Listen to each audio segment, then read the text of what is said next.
Hi guys, welcome back to our YouTube channel Lavanya Classes. ಈಗ financial management module 5 dividend decision and Excel ಯುಟಿಲಿಟಿನ ನೋಡೋಣ.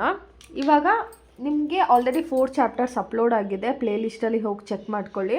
ಈಗ Excel utility ಬಂದು ನಿಮಗೆ ಇಂಟರ್ನಲ್ಸಲ್ಲಿ ಏನು ಇವಾಗ ಇಂಟರ್ನಲ್ಸ್ ಇರುತ್ತೋ ಅಲ್ಲಿ ಕೇಳೋ ಅಂಥ ಕ್ವಶನ್ಸು. ಸೊ ಇಲ್ಲಿ ಅಷ್ಟಾಗಿ ಕೇಳೋದಿಲ್ಲ, ಸೊ ನಾವು ಇದನ್ನು ಮಾಡ್ತಾಯಿಲ್ಲ.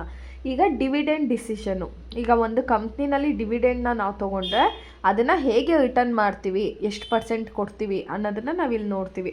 ಓಕೆನಾ. ನಿಮಗೆ ಇಲ್ಲಿ 2 ಮಾಡೆಲ್ಸ್ ಬರುತ್ತೆ, ಒಂದು ವಾಲ್ಟರ್ಸ್, ಒಂದು ಗಾರ್ಡನ್ಸ್ ಮಾಡೆಲ್. 2 ಮಾಡೆಲ್ಗಳು ಬರುತ್ತೆ. ಫಾರ್ಮುಲಾಸ್ ಇದೆ, 2 ಫಾರ್ಮುಲಾಸೇ ನಿಮಗೆ. ಹೇಗೆ ಅಂದರೆ ಇದೆರಡು 1, 2 2 ಮಾಡೆಲ್ಸ್ ಇದೆ ಅಲ್ವಾ. ಇವಾಗ ಜಸ್ಟು 1ಅನ್ನು ಕೇಳಿದ್ದೆ. 1ಅಲ್ಲಿ ನಿಮಗೆ ಡಿವಿಡೆಂಟಲ್ಲಿ ಏನು ಮಾಡ್ತಾನೆ ಗೊತ್ತಾ, ಡಿವಿಡೆಂಟು ಒಂದೇ ಒಂದು ಕೇಳಿದ್ದೆ ನಿಮಗೆ ಆವಾಗ 8 ಮಾರ್ಕ್ಸ್ ಇರುತ್ತೆ.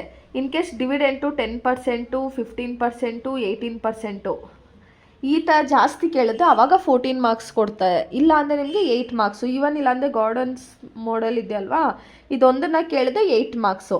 ಇನ್ ಕೇಸ್ ಡಿವಿಡೆಂಟನ್ನು ಈ 3 ಜಾಸ್ತಿ ಕೇಳಿ, ಇಲ್ಲಾಂದರೆ ಇದೆರಡನ್ನೂ ಸೇರಿ ಕೇಳಿದ್ರೆ ನಿಮಗೆ ಆವಾಗ 14 ಮಾರ್ಕ್ಸ್ ಬರುತ್ತೆ. ಅರ್ಥ ಆಗ್ತಾ ಇದೆ ಅಲ್ಲ.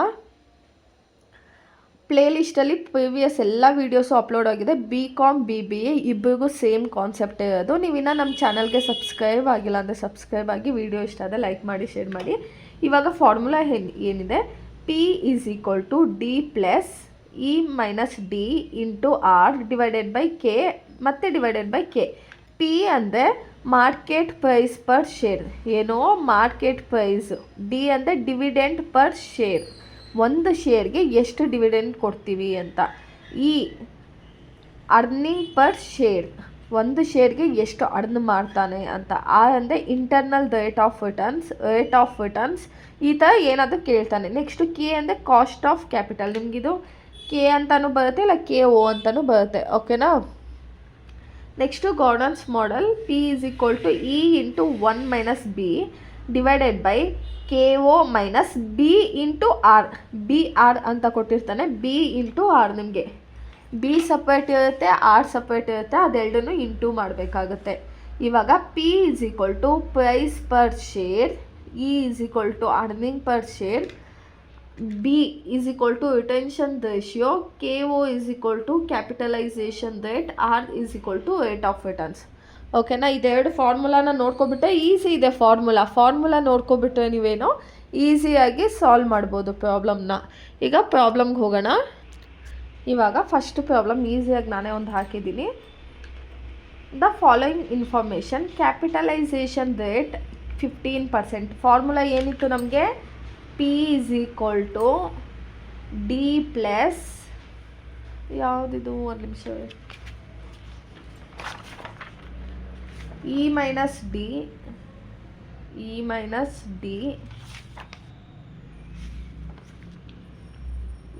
R / K. ಓಕೆನಾ. DD. ಓಕೆ. ಇವಾಗ ಇಷ್ಟನ್ನು ಕೊಟ್ಟಿದ್ದಾನೆ ಕ್ವಶನಲ್ಲಿ. ಇವಾಗ ಡಿ ಅಂದರೆ ಏನು, D = ಡಿವಿಡೆಂಟ್ ಎಷ್ಟು ಪರ್ಸೆಂಟ್ ಇದೆ, 20% ಇದೆ. 20% ಅಂದರೆ 20 / 100 = 0.20. ಆಯಿತಾ. ಡಿ ಸಿಕ್ತು. E ಎಷ್ಟಿದೆ, ಅರ್ನಿಂಗ್ ಪರ್ ಶೇರ್, E = ₹12 ಇದೆ. ಎಷ್ಟಿದೆ, 12 ರೂಪೀಸ್ ಇದೆ. ನೆಕ್ಸ್ಟು ಮತ್ತೆ ಡಿ ಇದೆ. D = ಎಷ್ಟಿದೆ, 0.20. ಇಲ್ಲಿ ಡಿ ಎರಡು ಒಂದೇ, ಒಂದು ಸತಿ ತೊಗೋಬೇಕಿತ್ತು. Okay. R = rate of returns ಎಷ್ಟಿದೆ, 12% ಇದೆ. 12% = 12 / 100 0.12.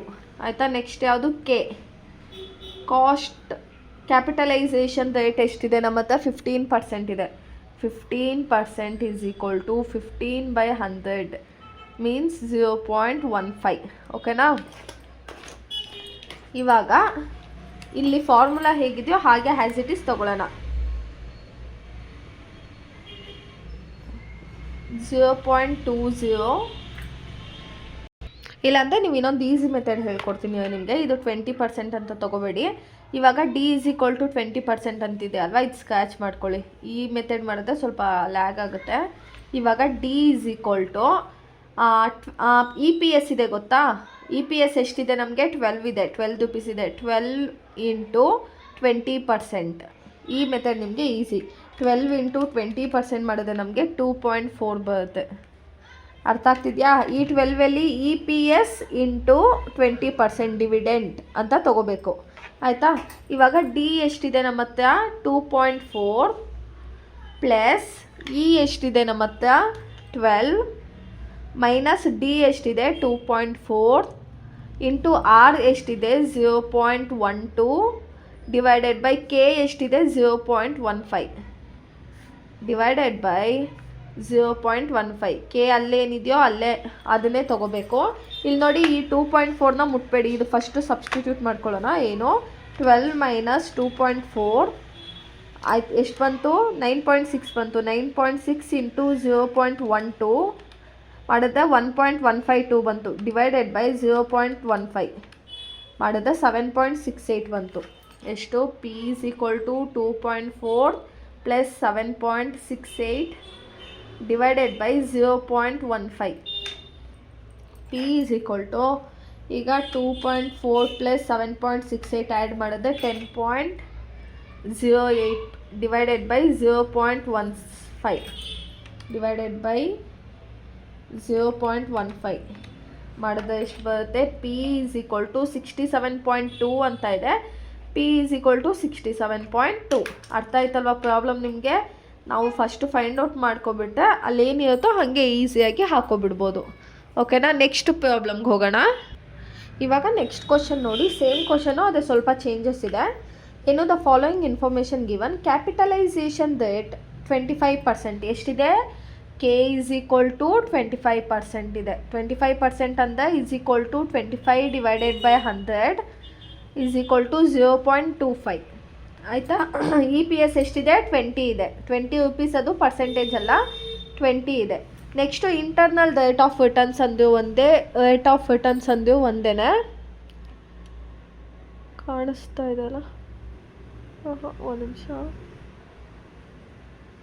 ಈಗ ಕಾಣಿಸ್ತಾ ಇದೆ ನೋಡಿ ಕ್ಲೀನಾಗಿ. ಆಯಿತಾ?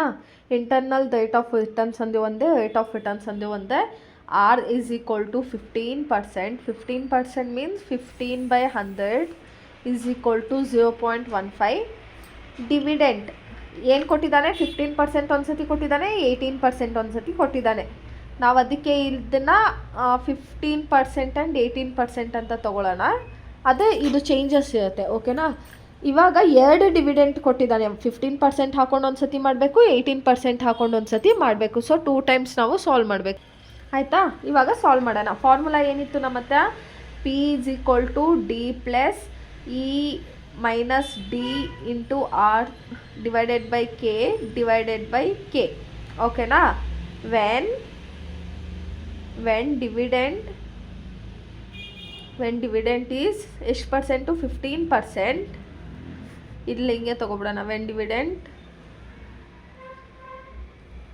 Dividend is 18%. ನಾವು ಡಿವಿಡೆಂಡ್ನ ಹೆಂಗೆ ತೊಗೊಂಡ್ವಿ? ಪ್ರಿವಿಯಸ್ ಪ್ರಾಬ್ಲಮಲ್ಲಿ E P S into dividend ಅಂತ ತೊಗೊಂಡಿದ್ವಿ ಅಲ್ವಾ. ಇವಾಗ ಇ ಪಿ ಎಸ್ ಎಷ್ಟಿದೆ? ಇವಾಗ ಡಿ ಅಂತ ತೊಗೊಳ್ಳೋಣ. D is equal to E P S ಎಷ್ಟಿದೆ? 20 ಇದೆ. 20 ಇಂಟು 15% ಮಾಡಿದ್ರೆ ಎಷ್ಟು ಬರುತ್ತೆ? 15% ಅಂದರೆ 15 ಬೈ 100. 20 ಇಂಟು 15% ಮಾಡಿದ್ರೆ 3 ಬರುತ್ತೆ. ಡಿವಿಡೆಂಟ್ ಎಷ್ಟು ಬಂತು? ಡಿ ಈಸ್ ಈಕ್ವಲ್ ಟು 3 ಬಂತು ಇಲ್ಲಿಗೆ. ಆಯಿತಾ? ನೆಕ್ಸ್ಟು ಇಲ್ಲಿ ನೋಡೋಣ. ಡಿ ಈಸ್ ಈಕ್ವಲ್ ಟು ಇಲ್ಲೂ 20 ರುಪೀಸ್ ಅಲ್ವಾ. 20 ಇಂಟು 18%. 20 ಇಂಟು 18 ಬೈ 100 ಮಾಡಿದ್ರೆ ಎಷ್ಟು? 3.6 ಬಂತು. 3.6 ಇದೆ. ಓಕೆನಾ? 3.6 ಎಷ್ಟು ಬಂತು ಇಲ್ಲಿ ಡಿವಿಡೆಂಟು? 3.6 ಬಂತು. ಆಯಿತಾ? 2 ಟೈಮ್ಸ್ ಮಾಡಬೇಕಷ್ಟೇ ಡಿಫ್ರೆನ್ಸು. ಅವನು ಎಷ್ಟು ಸತಿ ಕೇಳಿರ್ತಾನೋ ಅಷ್ಟು ಸತಿ ಮಾಡಬೇಕಷ್ಟೇ. ಇವಾಗ ಫಾರ್ಮುಲಾ ಏನಿದೆ? ಆಯಿತಾ? ಫಾರ್ಮುಲಾ ಪ್ರಕಾರ ತೊಗೋಬೇಕಿವಾಗ. ಏನಿದೆ? P is equal to D plus, ನೀವು ಫಾರ್ಮುಲಾ ಅಲ್ಲಿ ಮೆನ್ಷನ್ ಮಾಡಬೇಕು. ಅಲ್ಲೇ ಹಾಫ್ ಮಾರ್ಕ್ಸ್ ಇಲ್ಲ 1 ಮಾರ್ಕ್ಸ್ ನಿಮಗೆ ಫಾರ್ಮುಲಾಸ್ಗೆ ಬಂದುಬಿಡುತ್ತೆ.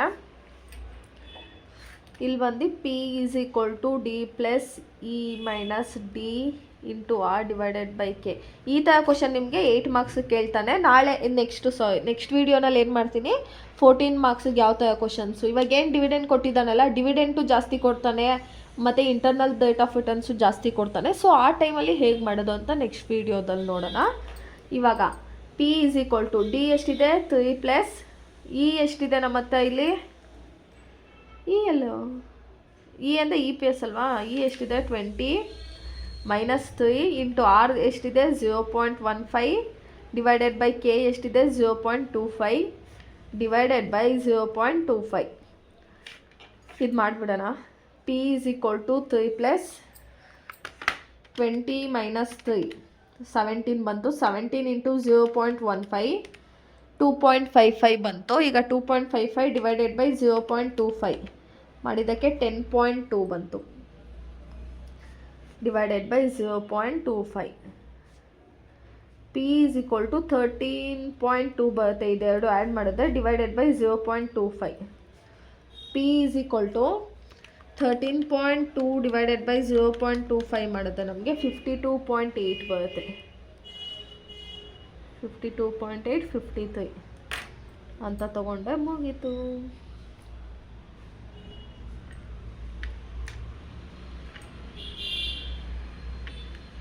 ಆಯಿತಾ?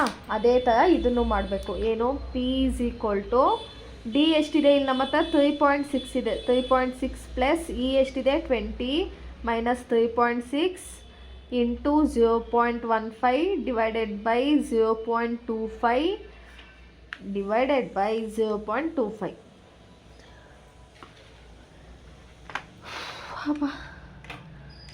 P is equal to 3.6 plus